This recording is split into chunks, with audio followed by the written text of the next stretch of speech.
वक्त जिस तरीके से बारिश हुई उसके बाद नदियों में उफान आया है और कई जिलों में बाढ़ का स्तर बढ़ने से कई गांवों में भी पानी भर गया है। लखनऊ के बीकेटी क्षेत्र में भी इस दौरान तमाम गांव जो है बाढ़ से ग्रस्त हैं। हमारे साथ वहां के क्षेत्रीय विधायक योगेश शुक्ला जी हैं। आज डीएम साहब से मिले थे। किसानों की क्या क्या समस्या है और क्या समस्या है?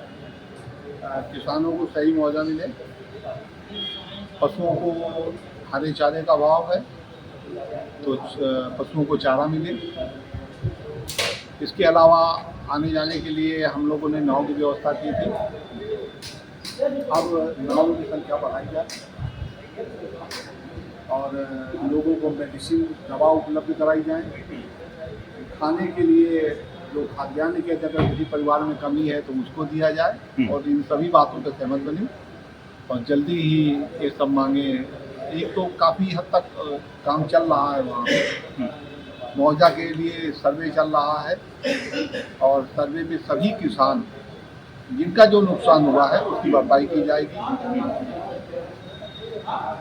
डीएम साहब ने मेरे सामने डीएसओ को इस बात का आदेश दिया है कि अगर किसी को खाद्यान्न की जरूरत है तो सभी परिवारों को फिर से एक बार खाद्यान्न दे दिया जाए। अब तक किसी को दिया है? कितने परिवार को? अब आज शुरुआत हुई है कि अभी तो कुछ दिन पहले सरकार ने जो खाद्यान्न था वो बंटा ही था। अब देखना है कि इस समय जो जरूरत होगी वो खाद्यान्न सबको मिलेगा।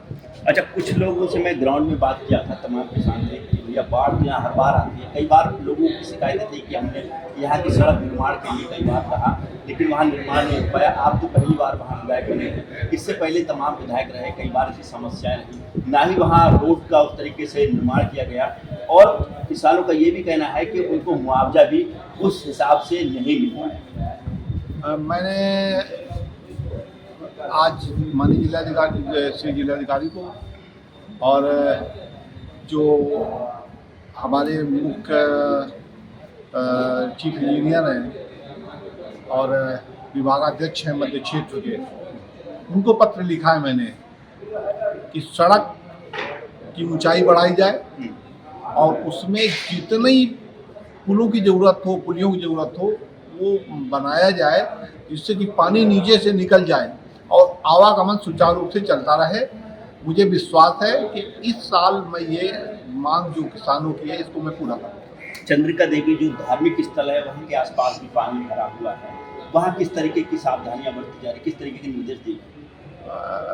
लोग पानी में इस समय पानी गहरा है, अब इस पर तो हम लोगों का नियंत्रण नहीं है कि बरसात कभी कभी ज़्यादा हो जाती है तो चंद्रिका देवी भी का जो क्षेत्र वो भी प्रभावित होता है।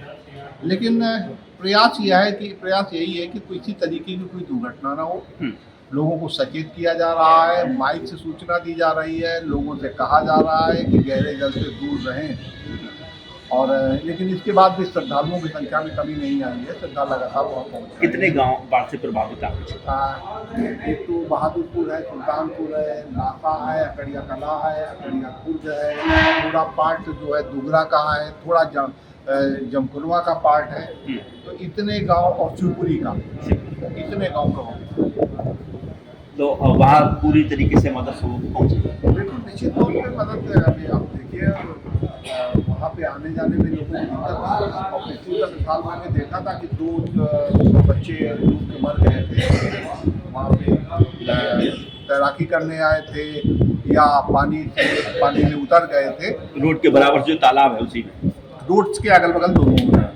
तो इस बार हम लोगों ने पूरी तरीके से नाव की व्यवस्था की है और वहाँ पे नाव लगी है, नाव से ही आवागमन हो रहा है और अगले साल जब सड़क बन जाएगी तो मुझे विश्वास है कि इस बाढ़ का कोई प्रभाव हमारे क्षेत्र में नहीं पड़ेगा। ठीक है, तो ये थे हमारे साथ बीकेटी विधानसभा से विधायक योगेश शुक्ला जो आज जिलाधिकारी से बाढ़ग्रस्त उन तमाम गांव के किसानों की समस्या उन तक पहुंचे, तमाम जो सुविधाएं व्यवस्थाओं को लेकर आज मुलाकात करने पहुंचे थे और लिखित में तमाम चीज़ों के निर्माण के साथ साथ खाद्यान्न, मेडिसिन, ऐसी तमाम चीज़ों को लेकर वहां डीएम से कहा गया है जिससे कि तमाम चीज़ें जो व्यवस्थाएं हैं वो उपलब्ध हो पाएंगी। कैमरामैन साकेत उमराव के साथ सत्येंद्र शर्मा, दैनिक भास्कर, लखनऊ।